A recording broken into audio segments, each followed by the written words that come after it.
And then the second position Airtech won in Birmingham. BMX, the next team, Engleholm, Larsen on the next position. Kasper Felmer og Arthur Kinderup. Der er jo to. Karl Norman K. De er jo 12 mand. Boys 10 years old. Heat 16, girls 12 years. It's Milanessen.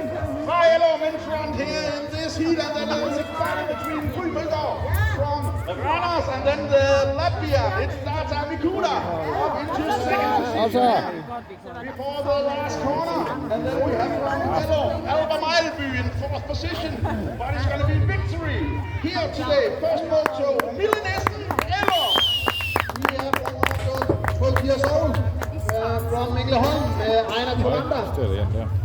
Take the lead and then for second position from Latvia, Lina Visnika and Naja Berlsen from Skanderborg. Og the leader is from Engleholm, Einar Tolander.